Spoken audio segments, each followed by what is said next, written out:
¿Cómo entender lo que está pasando en la realidad económica y lo que se vive en la Argentina?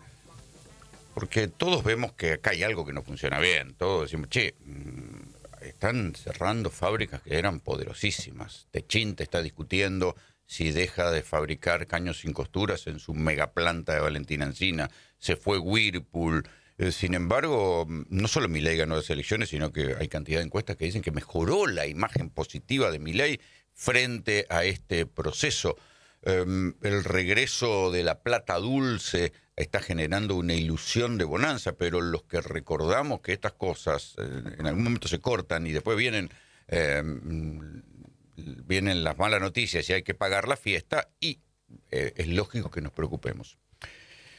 Cifra es el Centro de Investigación y Formación de la República Argentina. Acaba de emitir un documento, ellos lo llaman informe de coyuntura, como hacen habitualmente, donde dicen que la crisis de deuda estructural de la Argentina no cambió. O sea, lo que nosotros veníamos diciendo del plan Milei, que el plan Milei había fracasado y había necesitado 3 rescates de último momento, y un último rescate, el de Donald Trump, que además fue un rescate político que le permite ganar las elecciones, esto no alteró la crisis de deuda, ni siquiera cambió el curso.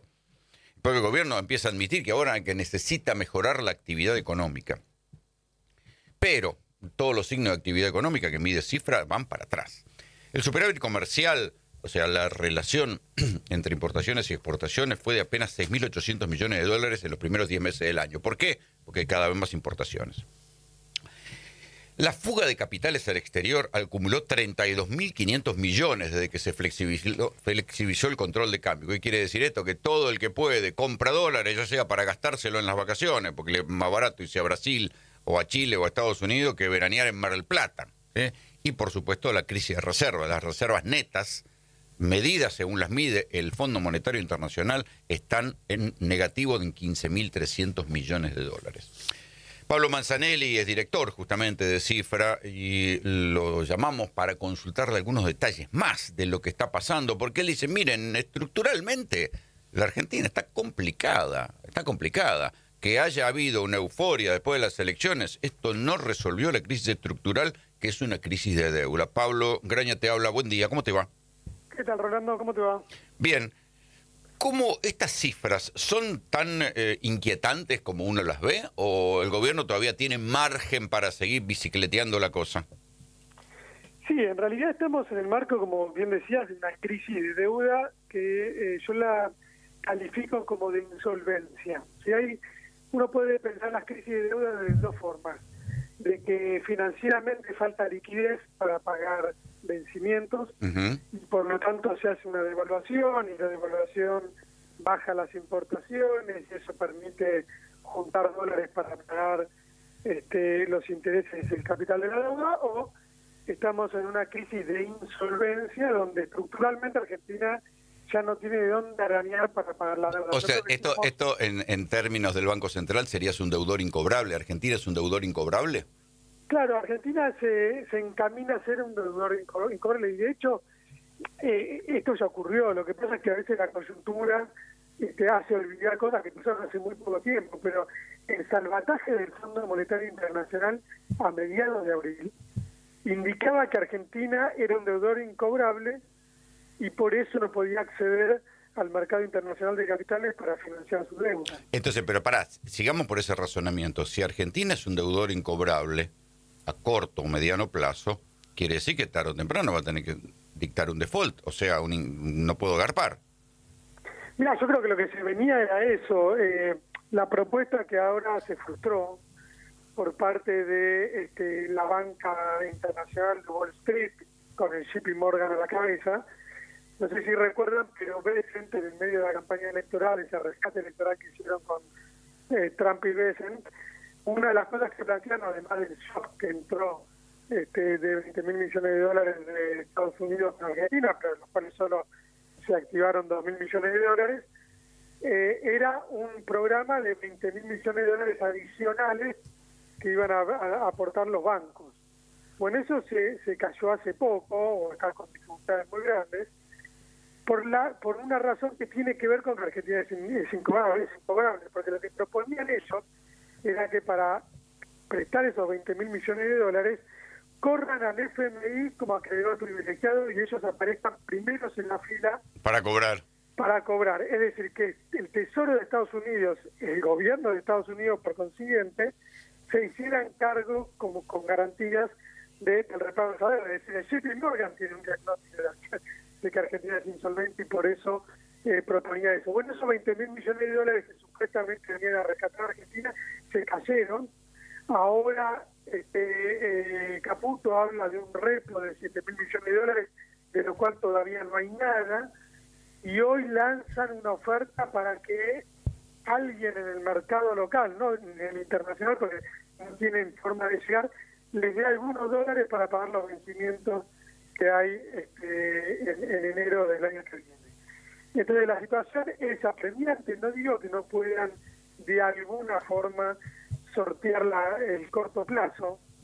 No es que el default se viene en enero, necesariamente. No, porque hasta ahora han demostrado que lo único que saben, y lo hacen bien, es poner parche sobre parche sobre parche y seguir bicicleteando. Bueno, lo hacen bien teniendo un apoyo impresionante de Estados Unidos, ¿no? Esta es la situación de base que hace que a uno le permite pensar que esta situación de insolvencia en el corto plazo la van a gestionar con el apoyo de Trump. Yo creo que igual hay una interna en Estados Unidos entre Trump y Bessent, porque Bessent quiere un apoyo mayor y un programa bien a Wall Street de carry trade de muy corto plazo, y me parece que ahí hay algunos límites que aparecen en cabeza de Trump, sobre todo porque también está el Fondo Monetario, que el Fondo Monetario sí le exige al gobierno que reúna reservas para que pueda después afrontar los compromisos de deuda, en un contexto en el cual el incumplimiento es enorme, ¿no? Vayamos un poquito a la economía cotidiana. ¿Qué estás viendo con los cierres de fábricas? Porque digo, después de las elecciones se aceleraron los cierres de fábricas de una manera estrepitosa. Esto es impresionante, porque a pesar de este salvataje del FMI y del Tesoro, lo que hacen es aminorar el impacto que tiene esa crisis de deuda en la economía real y en la inflación. A pesar de todo eso, la economía está estancada porque hay algunos sectores que crecen, pero son los que no generan empleo, son el sector financiero, el sector agropecuario, minas y canteras, pero los sectores que crean empleo, que la industria, la construcción, el comercio, tienen una caída muy fuerte y eso genera un cierre de empresas muy grande. En todo lo que va del gobierno de Milei se cerraron 19.000 empresas. El último dato es hasta agosto. Yo creo que, como vos bien decís, se profundizan en los últimos meses. Y desde que empezó el estancamiento económico, desde que empezó el salvataje, cerraron igualmente 6.000 empresas. Por lo tanto, hay un shock productivo y hay una crisis que en cualquier país del mundo generaría alertas muy fuertes, pero en este momento la economía argentina se pasa desapercibido. Bueno, Milei dijo cierran empresas y...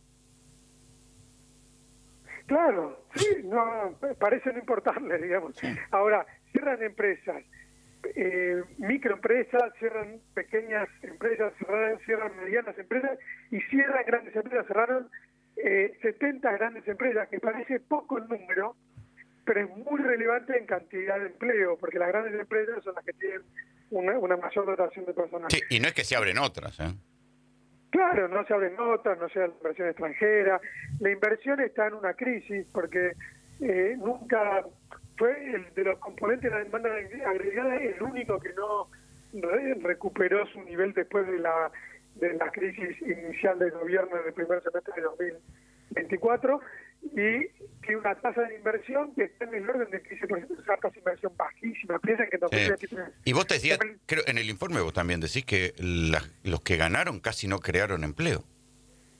Claro, eso es el modelo, digamos, ¿no? El modelo que conforma este gobierno es un modelo donde los sectores dinámicos, que son los que habían mencionado antes, no generan un solo puesto de trabajo, generaron solo 300 y tuvieron una tasa de crecimiento de 30%, y los sectores que caen, que la industria, la construcción, el comercio, que es sobre lo que se tiene que apoyar la economía para generar un modelo de crecimiento productivo y de empleo, tuvieron una caída en promedio del 8% y obviamente expulsaron una cantidad enorme de trabajo, que son alrededor de 180.000 puestos. Digo, es un modelo que aun cuando funciona, ¿qué significa? Cuando funciona, cuando no explota el sector externo, porque no explota la crisis de deuda, es decir, estos parches que vos decías que le ponían en términos de los vencimientos de deuda. Bueno, cuando funciona funciona el carry trade, la economía en realidad no funciona. Estructuralmente esto ya lo vivimos en la década del 90, lo vivimos con Macri. Esto tarde o temprano termina generando no solo disrupciones en términos de corridas bancarias, cambiarias que generan esa especie de deuda, sino también una destrucción del aparato productivo, del empleo, de la distribución del ingreso, de los salarios. Es lo que debería ser el objetivo principal que tiene un gobierno, no generar el carry trade y el dólar para el carry trade, sino generar las condiciones para que se vuelva a poner el eje en la producción de trabajo. ¿Qué tal? Buenos días, Manzanelli. Cerolini los saluda. ¿Cómo está? Buenos días, ¿cómo le va? A ver, dos temas. Hoy se emite un bono, $1.000 millones, Bonar 2029 a 4 años, y Caputo dice que va a pagar un cupón de 6,5 anual. Pero lo más probable es que, bueno, la licitación le dé finalmente una tasa de interés del 9%, porque nadie lo va a pagar el 100%. Ahora, mi pregunta es, vamos a lo legal, porque a mí lo que me asombra es cómo anotan estos muchachos.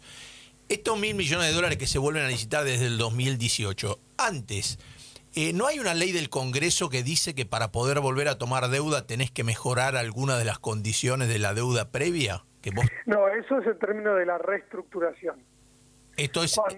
Cuando hay reestructuraciones de deuda, tiene que aparecer alguna de esas tres cosas. Mejorar el plazo, dos de esas tres cosas. Mejorar el plazo, la tasa de interés o el capital. El capital de la deuda. Bien, eso no es para emitir deuda, vos podés emitir a la tasa que quieras y cuando vos quieras, si estás en el gobierno, ¿es así? O sea, las emisiones de deudas están en el marco del programa financiero de un presupuesto, cosa que tampoco es cierto. No tiene. El gobierno no tiene, y por eso en eso hay un gris. Hay un gris, bien. Y la otra pregunta es, Caputo dijo, voy a sacar estos $1.000 millones, lo voy a usar para pagar los 4.300 de enero y el resto me lo van a facilitar bancos que me ofrecieron entre 5.000 y 7.000, que serían estos bancos norteamericanos que en vez de darle un préstamo de 20.000 más largo, le darían entre 5.000 y 7.000 más corto, tipo repo. Le quedan 15 días para hacer esto. ¿Cuándo va a pasar? Bueno, el primer paso está hoy, ¿no? Si efectivamente yo creo que ellos esperaban acceder a un poco más de esos $1.000 millones. Me parece que las negociaciones, porque en realidad aparentemente le están pidiendo a las aseguradoras que cambien las cauciones por estos bonos, digamos, termina siendo un enjuague para conseguir $1.000 millones. Al mismo tiempo le baja las retenciones al sector agropecuario y busca de esa manera que haya una mayor liquidación. Es decir, está arañando la olla, volvemos a la misma circunstancia. Y otra pregunta, entonces estamos lo mismo. Y la otra pregunta es, vio que cuando se activó el swap con China forma parte de las reservas. Cuando uno habla de que Argentina tiene $40.000 millones de reserva, se incluye el swap con China. Si el swap con Estados Unidos se activó, ¿por qué no se suma a las reservas? ¿Por qué no figuramos? No, porque se le dice swap porque efectivamente buscaron la forma de meterlo de algún modo en el que no tenga que pasar por el Congreso.